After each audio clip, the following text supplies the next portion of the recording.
Hello, എല്ലാവർക്കും സുഖമല്ലേ? നമുക്കിന്നൊരു സൂപ്പർ ബീഫ് കറി ഉണ്ടാക്കിയല്ലോ. അപ്പോൾ നമ്മുടെ ഇന്നത്തെ വിഭവം എന്ന് പറയുന്നത് കേരള സ്റ്റൈൽ തനിനാടൻ ബീഫ് കറിയാണ്. അപ്പോൾ ഞാൻ കൂടുതൽ കഥ പറഞ്ഞൊന്നും വഷളാക്കുന്നില്ല, നമുക്ക് നേരെ വീഡിയോയിലേക്ക് കിടക്കാം.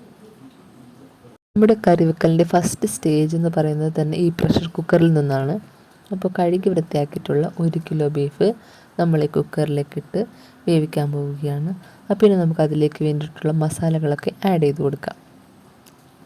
ഇനി കറിക്ക് വേണ്ടിയിട്ടുള്ള 1/4 ടീസ്പൂൺ മഞ്ഞൾപ്പൊടി, 2 ടീസ്പൂൺ മുളക് പൊടിയുടെ അളവെല്ലാം നിങ്ങളുടെ ഇഷ്ടത്തിന് ഇട്ട് കൊടുക്കാവുന്നതാണ്. പിന്നെ കുറച്ച് കളറിന് വേണ്ടിയിട്ട് Kashmiri chilli, 1 teaspoon beef masala, ആവശ്യത്തിന് ഉപ്പ്.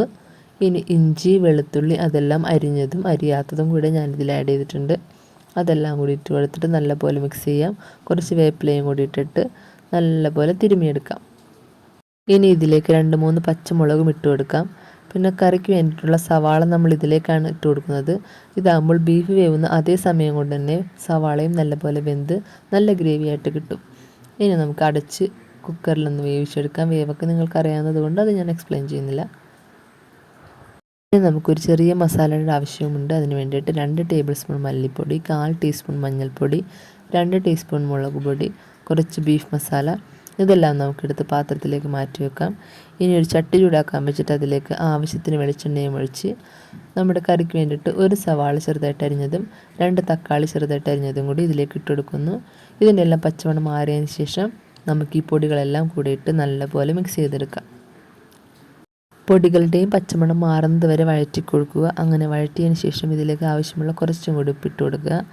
പിന്നീട് നമ്മൾ വേവിച്ച് വെച്ചിട്ടുള്ള ആ ബീഫും ഇതിലേക്ക് ഇട്ടതിന് ശേഷം നല്ല പോലെ ഫ്ലെയിം കൂട്ടി വെക്കുക. മാക്സിമം ഫ്ലെയിമിലിടുക. ഈ വെള്ളം തിളച്ച് സെറ്റാകുമ്പോഴാണ് കറി റെഡി ആവുന്നത്. ഇനി ഇതിലേക്ക് കുറച്ച് നമുക്ക് ഗരം മസാല ഇട്ട് കൊടുക്കാം. അങ്ങനെ തിളച്ച് ഒന്ന് വെള്ളം വറ്റാറാകുമ്പോഴേക്കും 2-3 വേപ്പിലയും കൂടി ഇട്ട് നമുക്ക് ഇതുപോലെ സെർവ് ചെയ്തെടുക്കാം. അപ്പോൾ എല്ലാവരും ട്രൈ ചെയ്ത് നോക്കണം.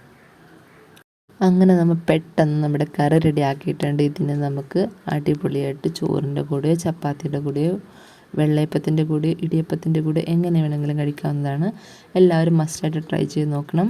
അടുത്ത വീഡിയോയിൽ കാണുന്നതായിരിക്കും. ടാറ്റാ.